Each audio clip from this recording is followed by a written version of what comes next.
જય શ્રી કૃષ્ણ મિત્રો, તમારું અમારી ચેનલ વ્રત કથાઓમાં ફરી એક વખત સ્વાગત છે। જો તમને અમારી કથાઓ ગમતી હોય તો લાઈક કરી તમારા મિત્રોને જરૂર શેર કરજો અને હા, બેલ આઇકન પ્રેસ કરી દેજો। રામદેવ પીરને શા માટે કહે છે 12 બીજના ધણી? રામાપીરના નોરતાના અવસરે જાણો રામદેવ પીરનો મહિમા। શ્રદ્ધાળુઓ આ 9 દિવસ દરમિયાન રામાપીર માટે ભજનો ગાય છે।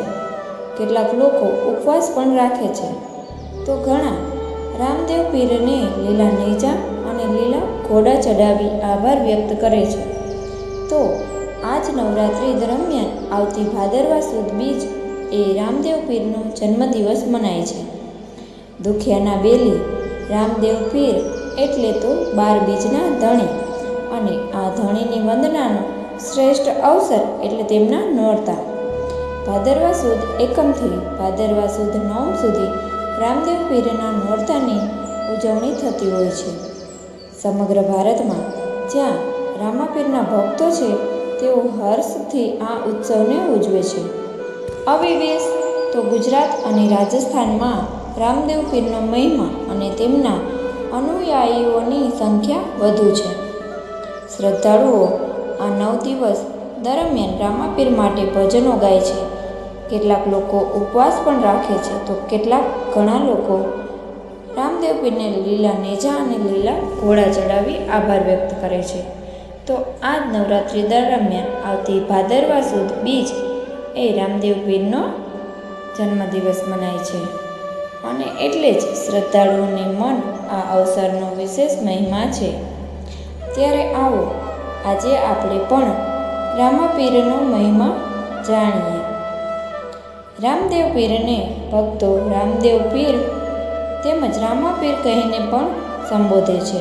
તેમનો જન્મ લગભગ 600 વર્ષ પૂર્વે ઈસવીસન 1409ની ભાદરવા સુદ બીજના દિવસે થયો હતો। રાજસ્થાનના બાડમેર જિલ્લામાં કાશ્મીર નામે ગામ આવેલું છે। આજે આ સ્થાન રામદેવરા તરીકે પ્રસિદ્ધ છે।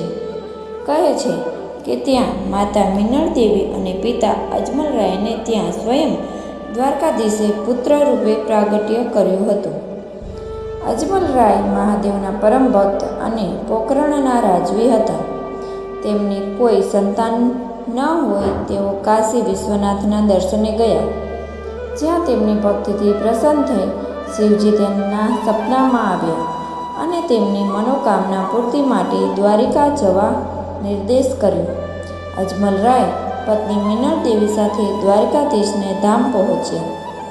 દંતકથા એવી છે કે ભગવાનને રીઝવવા અજમલરાયે સમુદ્રમાં છલાંગ લગાવી દીધી।